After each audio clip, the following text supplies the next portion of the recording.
Welcome to the Nobody Guide to Life, where we provide tips and tools for personal growth, personal development, and your spiritual journey that you can use right now in your everyday life. I'm J.A. Plosker. You can always find out more at thenobodyguidetolife.com. Thank you for joining us. For many of our Christian friends around the world, December's Christmas season is a special time. As you probably know, Christmas celebrates the birth of Jesus, but actually, this time of year has taken on a cultural and economic significance as well, as millions of people, take advantage of the buying opportunities of this part of the year. And that's a tradition that, in its own right, births new life into the economy. So, however you feel about that financial piece, that financial reality, is powerful. In fact, some would say it's a necessity for businesses, as this time of year really helps to generate profits that will last through the coming year. Now, I'm no economist, but I know that's probably pretty important. So, whether you stand with the Christian prophet Jesus or the financial prophets of the season, December has come to represent something important for both the spiritual and the secular among us. And really, there's nothing wrong with that.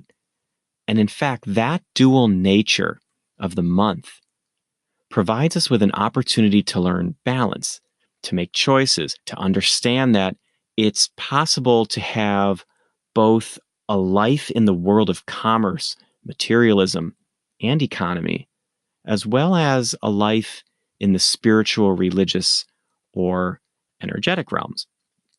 In some ways, that's the story of all the winter holidays here in the Northern Hemisphere, a mix between the economic realities of a holiday season that come in a darker, colder time of the year, and also our desire to brighten things up a bit. So our Jewish friends light candles this time of year to honor a temple miracle that happened thousands of years ago. Christians decorate their homes, their yards with, light displays, and others honor their African heritage with the celebration of Kwanzaa. So lighting 7 candles to honor 7 principles like unity, purpose, creativity, and faith, bringing light in a darker time of year. So for my listeners, like I said, in the Northern Hemisphere, these traditions come at a time of bitter cold and darkness for some. So the light helps to bring some joy.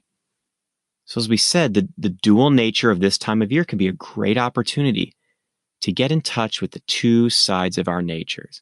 The side that lives in the world of economy, jobs, groceries, gifts, and the other side of our nature, the one that wants to transcend the earthly material existence and get in touch with higher spiritual or universal realities. And there's something really exciting about that. The journey of personal and spiritual growth takes on so much more meaning when we see it in the context of where we are and where we want to be, when we realize that it's our day-to-day activities in the material world right now that can provide us with the experiences we need in order to grow beyond them. That's something special. It's humbling in a way. Why? Well, someone once said to me, "Never forget from whence you came."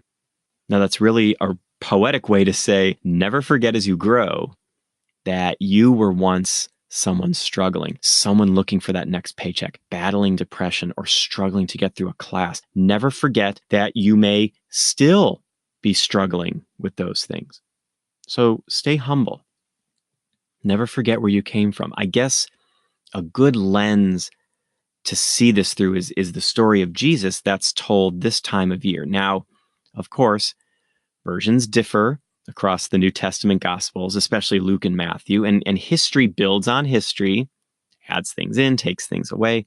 But let's talk about that story anyway, especially as it comes to us through the book of Luke and through the story as it's arrived here to us today and is told in these modern times. So a few thousand years ago, the Roman emperor puts out a decree, right, that there should be a census of the Roman world so that people could be counted and taxed. It was also around this time that Mary was visited by the angel Gabriel, who prophesied to her that she'd have a son, and this son would be Jesus, the Son of God. So she and her husband, Joseph, had to travel to Bethlehem to take part in this census for the Roman world, and Mary made that trip pregnant. So when they got to Bethlehem, there's no place to stay, right? You know that piece of the story. There was no room at the inn. So they had to bed down together in a stable with all the animals. That was where Jesus was born. And the folks coming to see Jesus had to visit the baby in the stable. So interestingly, those first visitors, at least in the book of Luke, were shepherds, folks who worked on the land with the animals. And in Matthew, it was the wise men that came to visit Jesus and make their offerings, but Luke had that different take. And so in a time of great focus on tax and economy, very earthly concerns, an important spiritual event occurred. You know, Mary and her family had this divine destiny to reach the highest heights, but this birth occurred in a stable. So as you see, the spiritual gravity of the moment really stands out, at least in that gospel, because it was from such a humble beginning. Mary wasn't a famous princess. You know, Joseph wasn't a socialite. He was a carpenter. And the first visitors in Luke's gospel weren't dignitaries, but shepherds, people working the evening, the nighttime, watching their flocks. So the background of shepherds and taxes or workers and political concerns really helps to show that the spiritual journey ahead, as represented by the baby Jesus, would be something of great importance. Why? Because it came from a place directly tied to the earthly concerns. The spiritual message that comes, the announcements of these angels, that interrupts lives in progress, lives of traveling for a census or shepherding, lives that may have otherwise gone unnoticed. That's why this holiday season is so special. Whether or not your faith is built on the story of Jesus, or for that matter, Christianity in general, doesn't matter. The energy of this time of year is one of great importance. So no matter the size of our house, who we are, where we live, we can light a candle. We can decorate a tree. We can brighten a day. We can raise someone's spirits. No matter how mundane an event seems, it has the stuff of greatness built in. Making eye contact with a stranger, you know that, and then you let that fleeting smile cross your lips, that can change someone's day. I know that for me, that gesture has restored my faith in humanity when I really needed it. Or maybe giving a few dollars to charity, buying a stranger a meal, or giving some encouragement to a friend. These things aren't the stuff of legend or gospel or ancient ritual. No angel announces those acts. They're the stuff of the everyday. The stuff that can transform our lives and the lives of others right here, right now, is in our everyday life. And as I'm so fond of saying, you don't have to be rich, famous, or ordained to do this. You don't need to attend a retreat, read a best-selling self-help book, or end up in the news for your efforts. If your origins are in a stable, you still have the same right to personal and spiritual growth as someone decreeing a census and taxation from a palace. A candle casts the same light in a rural farmhouse as it does in a ballroom in the grandest mansion.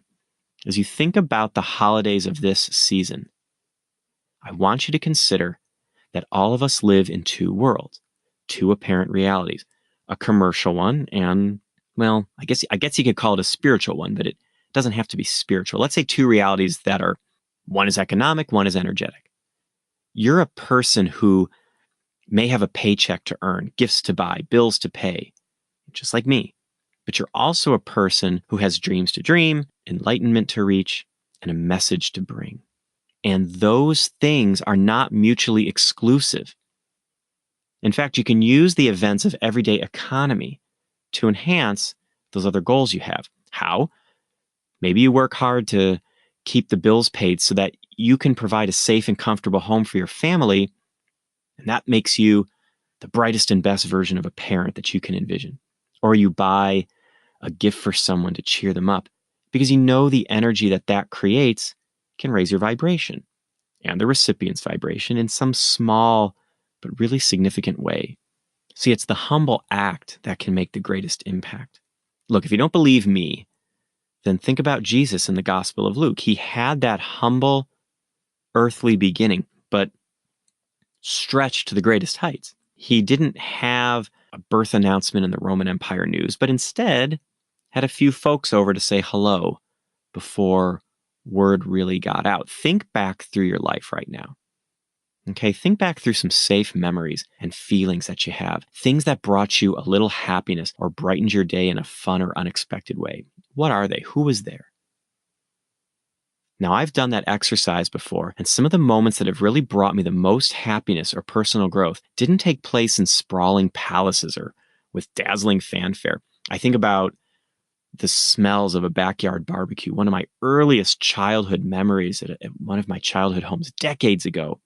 Only my folks and my brother were there, and my dad threw a ball so high while we were playing catch, I swore it was going into the clouds. I can see that like it was yesterday. I remember he kept throwing it because it made me happy, higher and higher. I couldn't believe it. I really thought it was going to go into space. I think about a professor in a tiny office who took the time to have just a few conversations with me. They couldn't have been more than 15 to 30 minutes each. Those conversations changed the way I saw religion, life, and I guess eventually the universe. I think about some of the amazing guests that have been right here on the Nobody Guide to Life who've offered such amazing encouragement and support to you, the listeners, to me. Those are the kinds of things that keep a show like this going.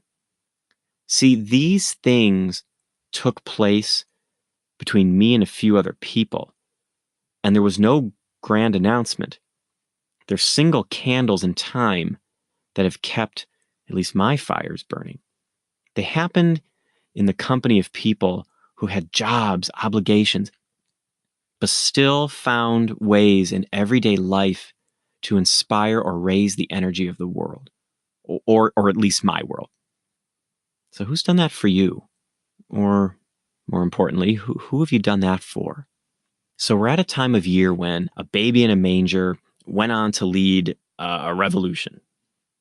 Now, I know the biblical history gives his birth a divine origin, but if you think about it, yours may have one too, depending, of course, on your belief system. But if that's true, and we all have that spark of bright energy or the divine within us, then we can all have a destiny that stretches out from any humble beginning to any lofty goal. I guess it all depends on how we use the events of everyday life to inspire others right where we are with the tools that we already have in the stable. That brings us to the end of this episode of The Nobody Guide to Life. You can check out more episodes at thenobodyguidetolife.com, or you can reach out to us on Twitter and Facebook at Nobody's View, or on Instagram at J.A. Plosker, or join our Facebook community, Simple Spirituality. If you liked what you heard on this episode, please consider a subscription or a review to the show, or consider sharing the show with someone you know. Keep practicing and have a good week.